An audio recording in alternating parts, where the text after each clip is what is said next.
पूर्णमदः पूर्णमिदं पूर्णात् पूर्णमुदच्यते पूर्णस्य पूर्णमादाय पूर्णमेवावशिष्यते। ओम शांति शांति शांति।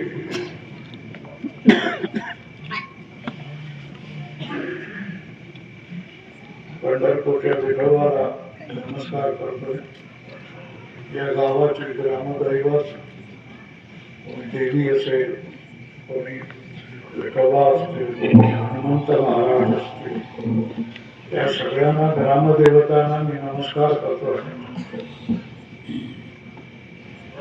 या भागामधले संत भास्करगिरी महाराज आणि त्यांचे प्रतिनिधी स्वामी प्रकाशानंद, त्याच्यानंतर या जागी बसलेले गणेशानंद महाराज असतील, बरोबर आहे ना. नंतर ह्या कार्यक्रमासाठी उत्साहाने आणि मदतीला हात देऊन आलेले सगळे कीर्तनकार महाराज, पखवाज वादक, गायक, सोमेश्वर महाराजांचे मित्रवर्ग, या सगळ्यांनाही मी नमन करतोय. ज्यांनी या सोहळ्यासाठी तयारी केली, हनुमंताचं अनुष्ठान केलं, या अनुष्ठान करतानाही मी नमस्कार करतोय. या माय माऊल्या पण अनुष्ठान करणाऱ्या आहेत का, की ऐकायला आल्या? मग येथे ज्या सगळ्याच सभेला शोभा आणणार माता माऊल्या आहेत त्यांनाही मी नमस्कार करतोय. या सोहळ्यासाठी ज्यांनी तनमन धनाने, काया वाचा मनाने प्रयत्न केलेला आहे त्यांनाही मी नमस्कार करतो. तुम्ही फिरते नारळी सप्ताह पाहिलेले असतील आणि हा पण आता फिरता हनुमान चालीसा सोहळा आपण करताय. या दोन सोहळ्यामध्ये काही फरक आपल्या लोकांना जाणवतोय का नाही जाणवतोय?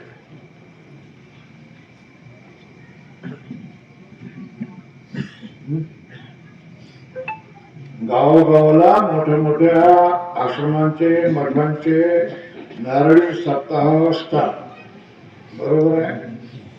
आणि आपणही आज हा फिरता हनुमान चालीसा सप्ताह घेत आहोत. या दोघांमध्ये काही फरक आहे का? सांगा काय असं. बर, आपण लोक या ठिकाणी कशासाठी आलेले आहेत सांगा ना.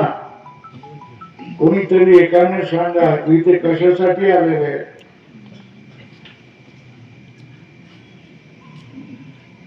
हे सांगतील.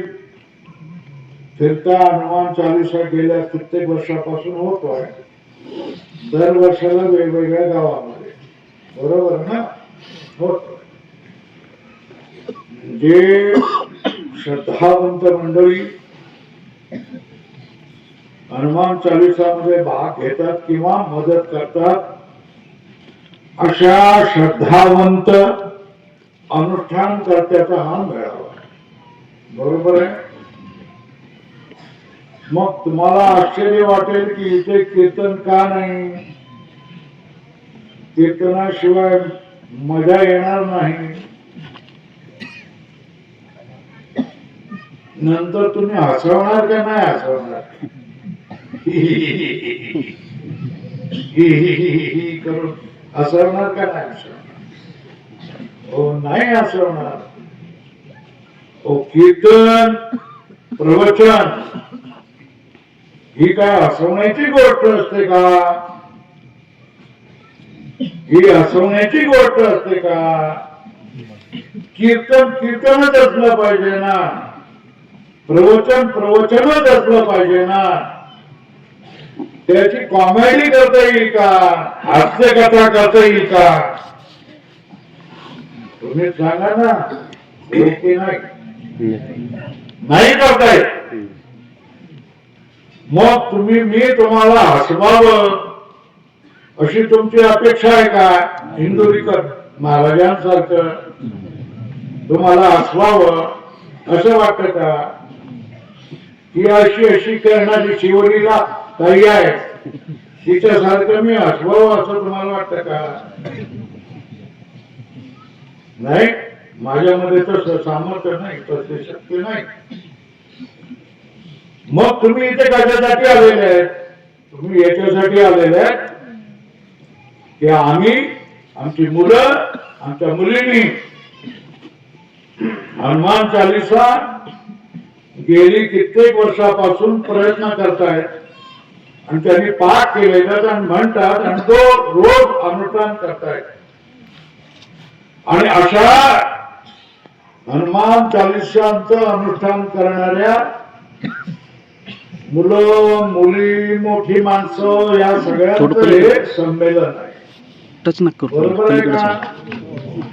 बरोबर आहे का? म्हणजे जो कोण इथे हौशाना स्थान आहे का? मग गौशाना नाही.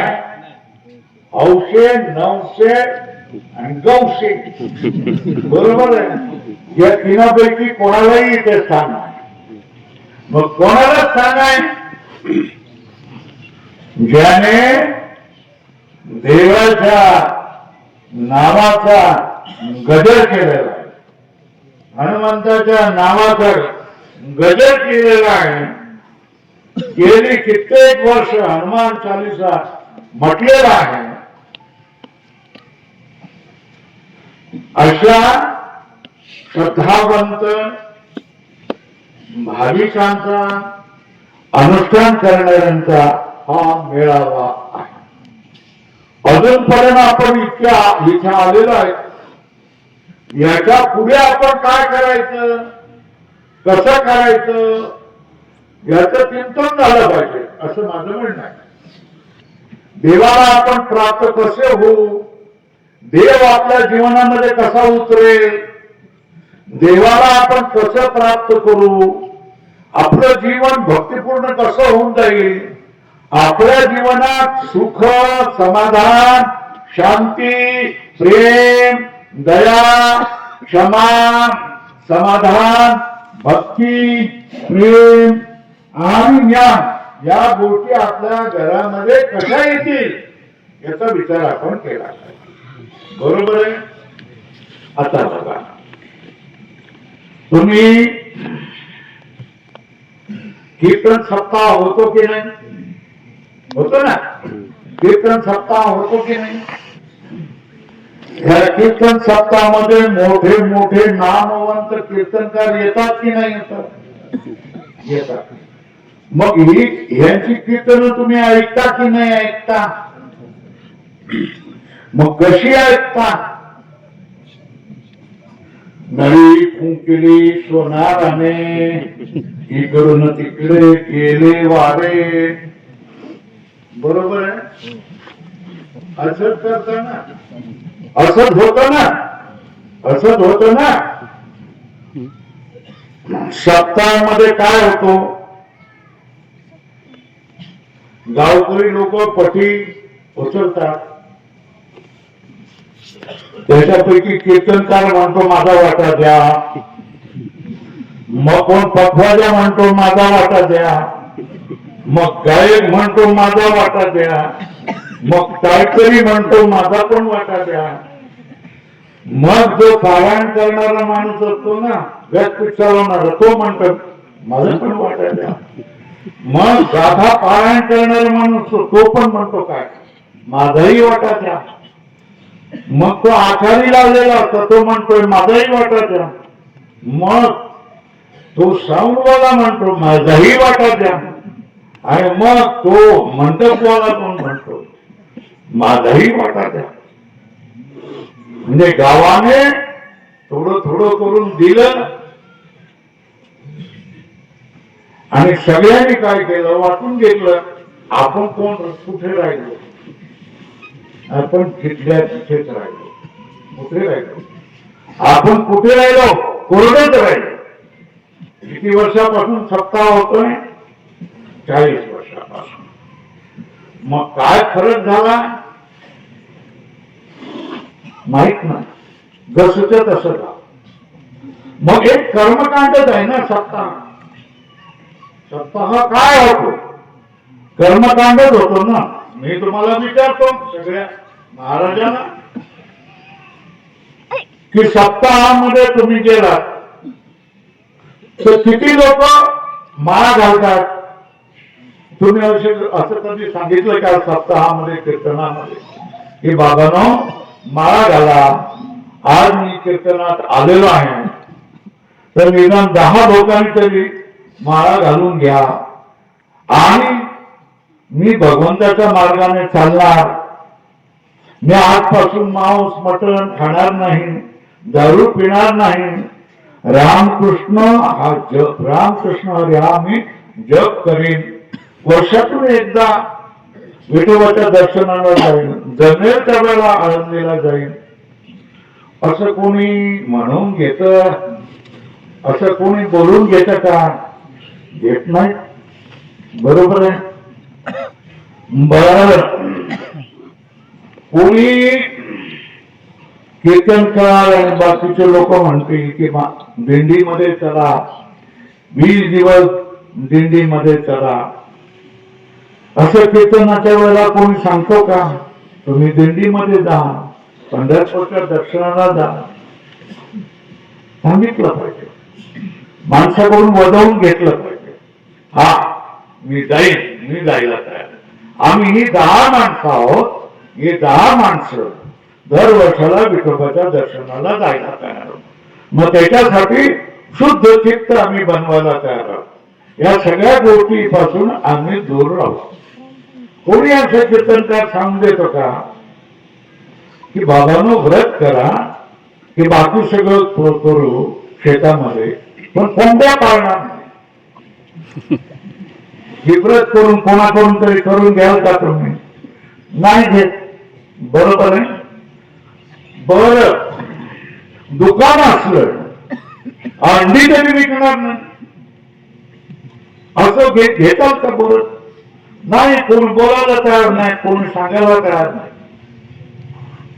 बरं नाम जप करा, किती लोक जप करायला तयार आहेत?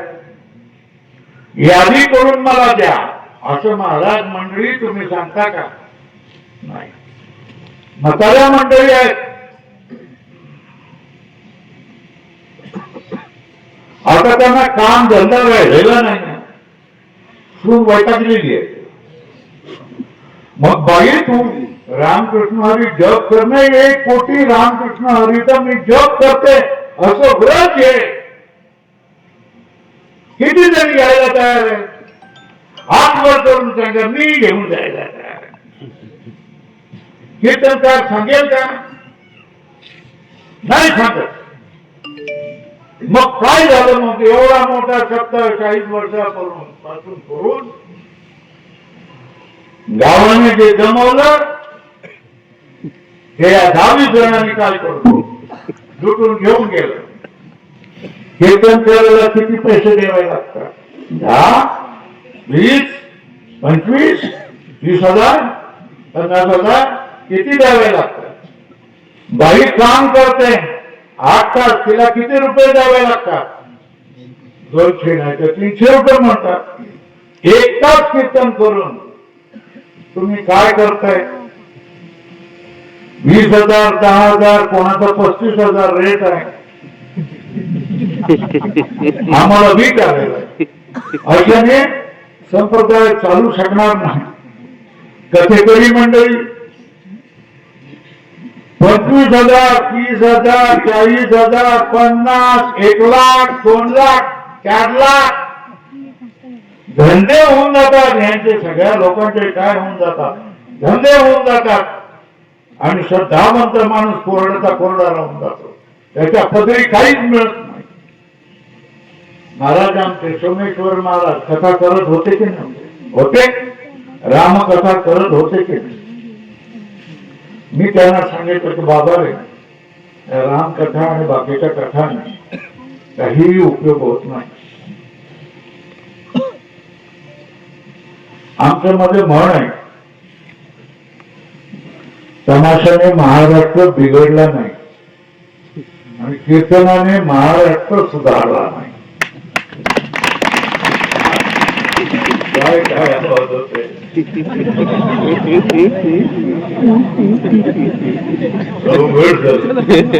क्लिक झालं ना ते. थोडक्यात अर्थ काय, तमाशामध्ये आम्ही करून असतो, बाहेर गेलो का मोकळ. कीर्तनामध्ये सुद्धा आता हसवायला लागले तमाशाप्रमाणे, तिथेही आम्ही हसतो, बाहेर आलो मोकळ. कोणी सुधारायला तयार नाही आणि कोणी बिघडायलाही तयार नाही.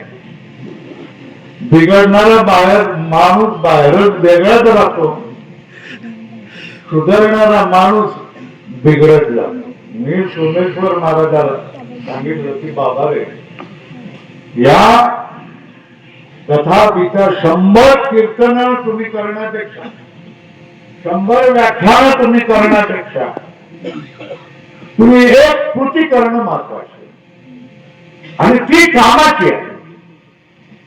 माणसाला देवाच्या नादाला लावा. जी माणसं बाळाच्या नादाला लागलेली आहे, दर्शनाच्या नादाला लागलेली आहे, बाहेरच्या गोष्टीच्या नादाला लागले, त्यांना देवाच्या नादाला लावणं महत्वाचं आहे. आणि त्याच्यासाठी तू काय कर, काही प्रयत्न करणार असेल तर प्रयत्न कर. कीर्तन नको करू, काही गरज नाही. कथा नको करू, काही गरज नाही, काही उपयोग होत नाही. मग मी काय करू? मी म्हटलं त्याला असं कर, काही नाही करते, प्रत्येक गावाला जावं, जे कोणी येतील त्यांना काय करावं, शिकवत राहावं, काहीतरी बोलत राहावं, कुठलीही कामना करू नये, त्यांच्याकडून पैसे घेऊ नये. आपल्या पेट्रोलने जावं, आपल्या पेट्रोलने यावं. जेवढी जेवढी अर्धा तास, पाऊण तास, जेवढं काय तुला काय सांगता येईल ते लोकांना सांगत जा. सोमेश्वर महाराज रामभक्त आहे, रामावर त्यांचं प्रेम आहे. आणि जो रामभक्त आहे तो हनुमान भक्त असं तोच. त्याला एक साधन सापडलं, हनुमान चालीसा. कुठलं साधन सापडलं? हनुमान चालीसा. हनुमान चालीसा हा उत्तर भारतामधला आहे आणि आपल्याकडे वैष्णवांचा संध्याकाळला आपण जो हरिपाठ म्हणतो, हा हरिपाठ म्हणण्याची पद्धती आहे. पण तो रामभक्त असल्याने त्याने हनुमान चालीसा सांगायला आणि मुलांना शिकवायला सुरुवात केली. सुरुवातीला त्याला अडचण आली. एका ठिकाणी गेलं तर एकच माणूस फक्त त्याला मिळाला आणि त्या एक माणसाला त्यांना सोमेश्वर महाराजांनी अर्धा तासभर शिकवलं. एक माणसासाठी हा माणूस त्या गावात जायला लागला. आपलं पेट्रोल घालून, मागणं नाही, काय नाही, पैसे नाही, घेणं नाही, काय नाही, फक्त तुम्ही या, फक्त तुम्ही या आणि माझं म्हणणं ऐका. पटलं तर तुम्ही या, नाही पटलं तर सोडून द्या.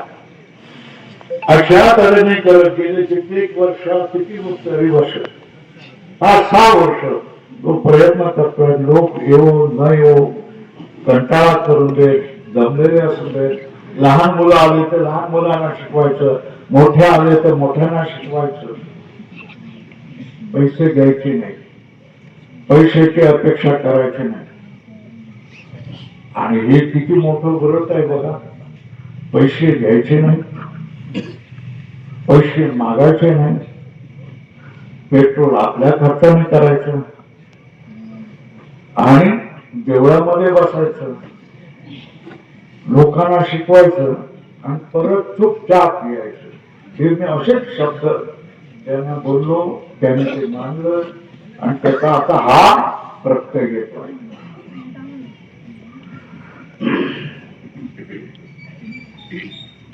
लोक देवाचं कुठलंही अनुष्ठान करत नाही, देवाचं भजन करत नाही, देवाचं नामस्मरण करत नाही. अरे जर कोणी शिकवलंच नाही तर लोक कसं काय करणार? शिकवावं लागतं ना, प्रत्येक गोष्ट शिकवावं लागतं.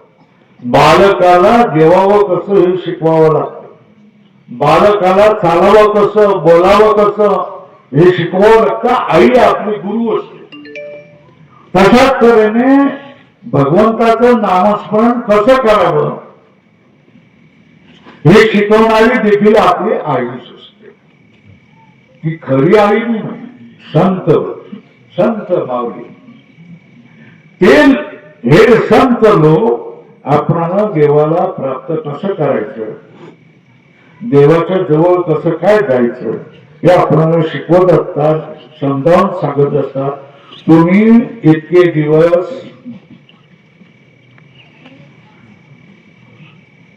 सोमेश्वर महाराजांना हा प्रतिसाद दिला आणि ही तुम्ही मंडळी जमलीत, हे त्यांच्या परिश्रमाची पावती तुम्ही दिलेली आहे आणि आम्हाला पुरावा दिलेला आहे. एक पठ्या एक वाट मिळाला की जो माझ्या पद्धतीप्रमाणे माझ्या शब्दाला जागला आणि लोकांमध्ये काही चेतना जागृत केली, असा एक वाद निर्माण झाला. हो, कीर्तन करायचं. कशासाठी कीर्तन करायचं असतं? लोकांमध्ये भगवंताविषयीची जागृती यावी, भगवंताविषयीचं प्रेम यावं, भगवंताविषयीचं काही अनुष्ठान करावं, याच्यासाठी कीर्तन करायचं असतं ना. का? कीर्तन केल्यानंतर पाकिट किती रुपयाचं मिळतं हे बघण्यासाठी कीर्तन करायचं. कीर्तनावर माणसाने आपले फ्लॅट घेतलेले, कीर्तनावर माणसाने प्लॉट घेतलेले, कीर्तनावर माणसाने इस्टेट जमा केलेली आहे, आपल्या बायकोला दागिने केलेले आहेत, आपल्या मुलांना इंजिनियर डॉक्टर केलेले आहे. कीर्तन याच्यासाठी आहे का? ते धंदा करण्यासाठी, व्यवसाय करण्यासाठी? ओ, कीर्तनाशिवाय दुसरे काही जगामध्ये धंदे पडलेले नाहीत का? जर तुम्ही हातला म्हणून चालवत असाल तर मग पकवास वाजवण्याचे पैसे कशाला घेतात तुम्ही? जर तुम्ही दुसरा काही धंदा काढलेला असेल तर मग कीर्तनाचे पैसे तुम्ही कशाला घेताय? ज्ञानेश्वर महाराज, तुकाराम महाराज, नामदेव महाराज, एकनाथ महाराज यांची स्वतःची कामं होती, स्वतःचे व्यवसाय होते आणि इतर वेळेला कोणी बोलवलं ते देवाचा प्रचार करण्यासाठी जायचे, नारळ सुद्धा घ्यायचे. मग आपण आजच्या काळामध्ये हा कीर्तनाचा धंदा का केलेला याच्याविषयी माझा कटाक्ष. कीर्तनाचा व्यवसाय करू नये, जगण्यासाठी कीर्तनाचा उपयोग करू नये. कीर्तनाशिवाय आपण जगू शकतो, कीर्तनाशिवाय पोट भरण्याचे इतर धंदे आहेत ते आपण करावेत, पण कीर्तनाचा व्यवसाय करू नये, धंदा करू नये. सोमेश्वर महाराजांनी ही गोष्ट लक्षात ठेवली की बाबाने या सगळ्या गोष्टी इतरांसारख्या तू करू नकोस, तू लोकांना जागव, लोकांमधली चेतना जागव, लोकांना देवाच्या मार्गाला लाव. त्या लहान मुलं किती मम्मी पप्पा करतायत, अंकल करतायत, वेलकम करतायत, इंग्रजी भाषा शिकतायत. कोणी जर श्लोक म्हटला तर त्याचं कोणी किंमत करत नाही, पण इंग्रजी गाणं म्हटलं तर त्याचं कौतुक होतं. ही सगळी विचित्र परिस्थिती निर्माण होते आणि या सगळ्या परिस्थितीमध्ये जर आपल्या संस्कृती जर टिकून ठेवायची असेल, आपला धर्म जर टिकून ठेवायचा असेल, आपलं सत्व जर टिकून ठेवायचं असेल, आपली भाषा जर टिकून ठेवायची असेल, आपलं खानपान टिकून ठेवायचं असेल, तर मग आपणाला आपल्या देवा धर्माशिवाय दुसरा गत्यंतर नाही आहे. जर तुम्ही देव आणि धर्म सोडून दिला तर तुमची गती खराब झाल्याशिवाय राहणार नाही. दुसऱ्यांची गती बघा कशी होते. आणि जे देव धर्म धरून राहतील त्यांच्या घरामध्ये समाधान आणि लक्ष्मी दोन्हीही नांदेल. सुख आणि लक्ष्मी दोन्ही नांदल्याशिवाय राहणार नाही. त्यांच्या घरामध्ये अवदशेचा प्रवेश होणार नाही. त्यांना भूत प्रेताची बाधा होणार नाही. अरे रोज जो काय हनुमान चालीसाचं चिंतन करेल म्हणेल त्याच्या घरामध्ये काय दिशा काय ती भूत आणि प्रेताचा प्रवेश होणार नाही. नाही होणार. ते हनुमंतराय तुमच्या सगळ्यांचे रक्षण करतात. तुमच्या घरामध्ये हनुमान चालीसा आहे. तुमच्या घरामध्ये हनुमंतरायाला तुम्ही बसवलेला आहे. तुम्ही हनुमंताचं चिंतन रोज करताय. तुम्हाला कधीही तुमच्या वाट्याला दुःख येणार नाही, संकट येणार नाही, भूत प्रेताची बाधा होणार नाही. तुमचं जीवन सुखाचं आणि समाधानाचं राहिल्याशिवाय होणार नाही. जास्त बोलत नाही. बरोबर आहे. हा आशीर्वाद तुम्हाला देतोय. आणि सोमेश्वर महाराजांना मी आशीर्वाद देतोय. लवकरात लवकर 100 गावं पूर्ण करा. कारण मी 80 वर्षाचा झालेलो आहे.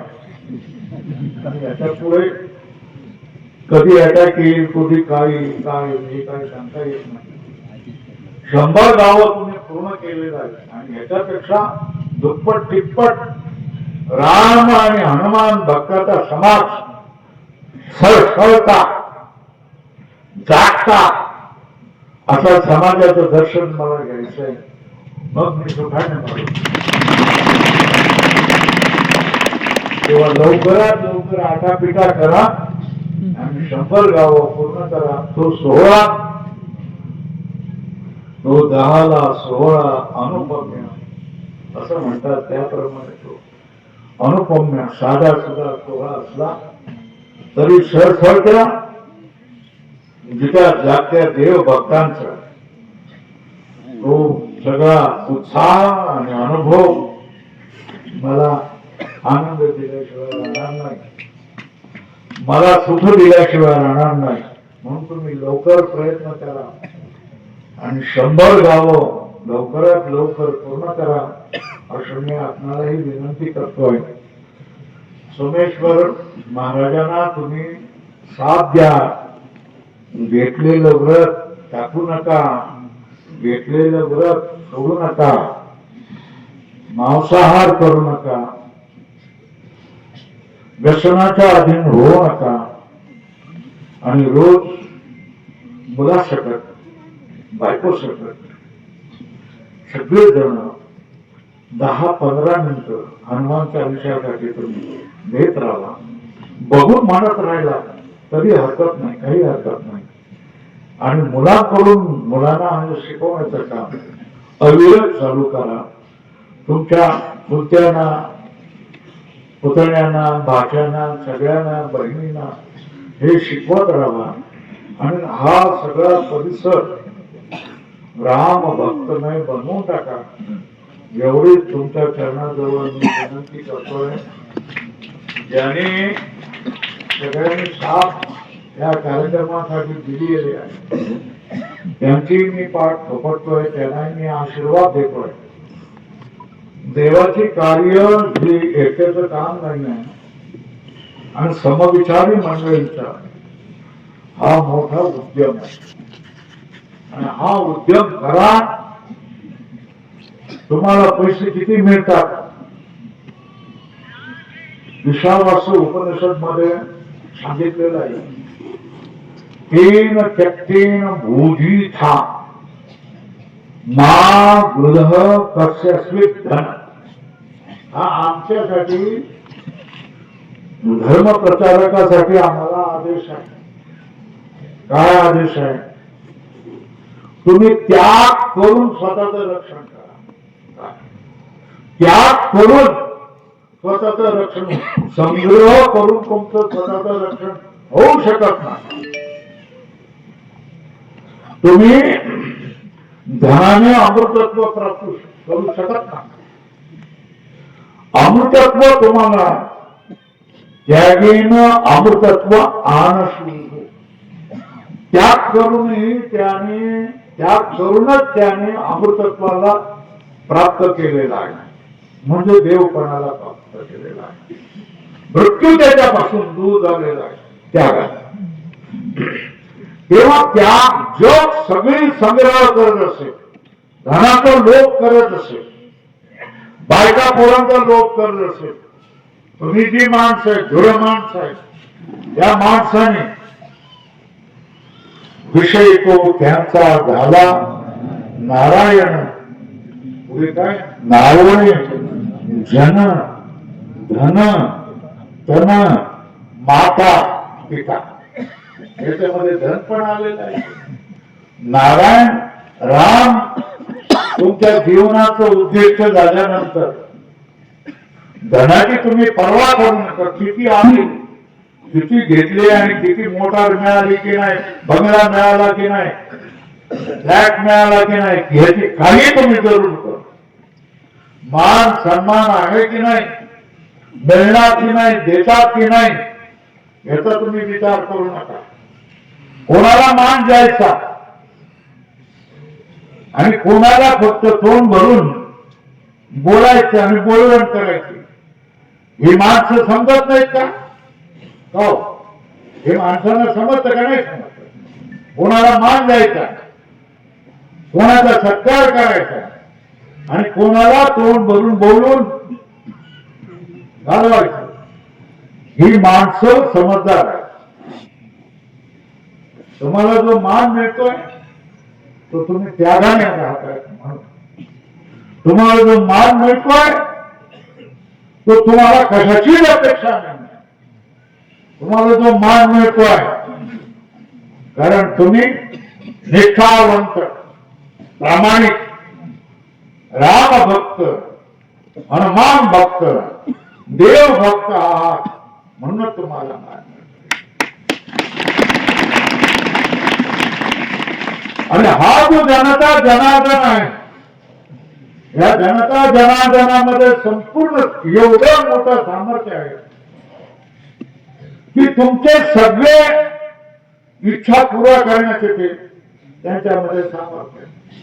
तुम्ही मागणं नुसतं मागा, ते सगळं पूर्ण करून टाकतील, पण तुम्ही मागणार नाही. बरोबर आहे? पण आपल्या सगळ्या इच्छा आणि कामना या मर्यादित ठेवा, आपल्या गरजा मर्यादित ठेवा.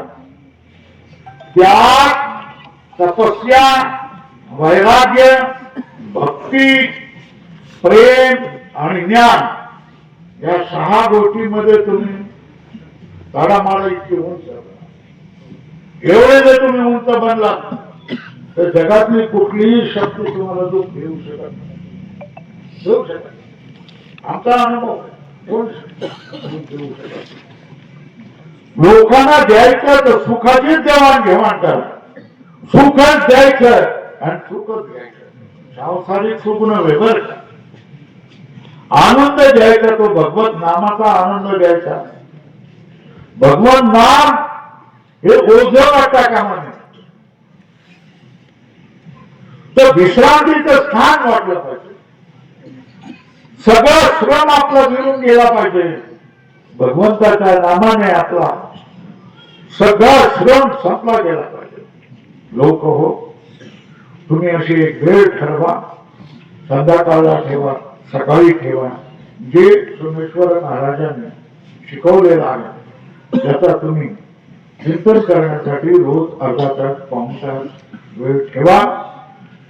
तुम्हा सगळ्या जणांना आशीर्वाद. तुमच्या जीवनामध्ये संकट घेऊ नये, भगवत प्रेम वाढावं, देव, देश आणि धर्म यांच्यावर तुमची सदैव नजर राहावी आणि भगवंताच्या पायावर तुमची सदैव दृष्टी राहावी आणि भगवंताच्या चिंतनामध्ये तुमचं जीवन अमृताचं हो, सुखाचं हो असा आशीर्वाद देतो आणि वाणीला विराम देतो आहे.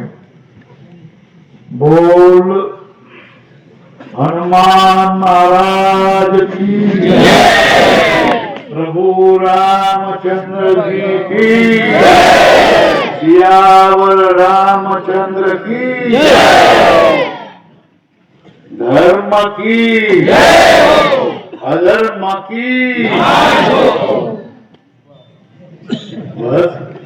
आणखी काय पाहिजे? भुका लागलेल्या असतील आता समाधान करा. भूमिराज स्वामी आपल्याला